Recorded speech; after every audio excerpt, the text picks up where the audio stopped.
Hello. This recording is about Holy Comforter Episcopal School's emergency contact system. To start, I'd like to discuss a few key elements of the system. This system is two lists in one. It is an emergency contact system, which is a list of people the school should call if we are unable to contact the student's parents in an emergency. The second purpose of the list is a permission to pick up at dismissal, which means each individual who is listed as a student's emergency contact has permission to pick up that student after school. These lists are stored in our student information system, and they are accessible through our website. Each student has a separate emergency contact list, and each list is managed independently, so you may have to add an individual to more than one list. You can change who is on the lists at any time by logging into our website, choosing your child's contact card, and adding or editing the emergency contacts. And I'm going to show you how to do that right now. As you can see, I have recently logged in, and I've landed on my recent activity page. And right up here is my link to my son's profile. Your link may be a drop-down menu if you have more than one child at Holy Comforter. I'm going to click on that link, and it's going to take me to John's profile. And in the profile, you'll have a series of tabs right here. You may have several.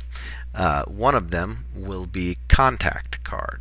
So if you select the contact card and you scroll down, you will find emergency contacts here. John doesn't have any listed, and I will add some by clicking on Manage Phones. I'm not going to click on Manage Emails because in the case of an emergency, Holy Comforter will be making phone calls, not sending emails. So we'll click on Manage Phones, and you'll notice that we have an active list here on the left, which is the emergency contact list, and an inactive list, which is a list of people who are eligible to be on the emergency contact list. The inactive list is by default populated by the student and his or her parents. Okay.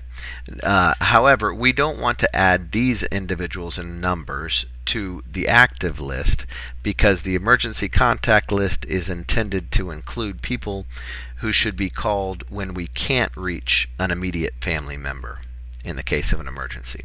So as you'll see up here, I have added a friend and an uncle to the list here, and I will show you right now how I did that. Here is the link to create a new phone number, and we'll say he is also a friend, and I'm going to add his wireless number.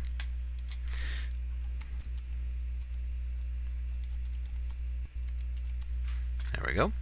Add an entry, and you'll notice I have a new entry right here at the top. Now, this little warning over here reminds me that this information has not been saved until I actually click Save down here on the left. Okay, so I'm going to, now that I've got who I want in my inactive list, I'm going to slide some folks over, like so, and finally, last like that. Now I have 3 in my inactive list, or at least I will as soon as I click Save. And however, I'm noticing that my uncle is in the second spot, so instead of having him in the second spot, I would rather put him up top so that he is the first number called in the case of an emergency. Okay, and I'm going to click Save. And now you'll notice that Johnny has 3 emergency contacts, and our uncle is here at the top. And that is how we do emergency contacts.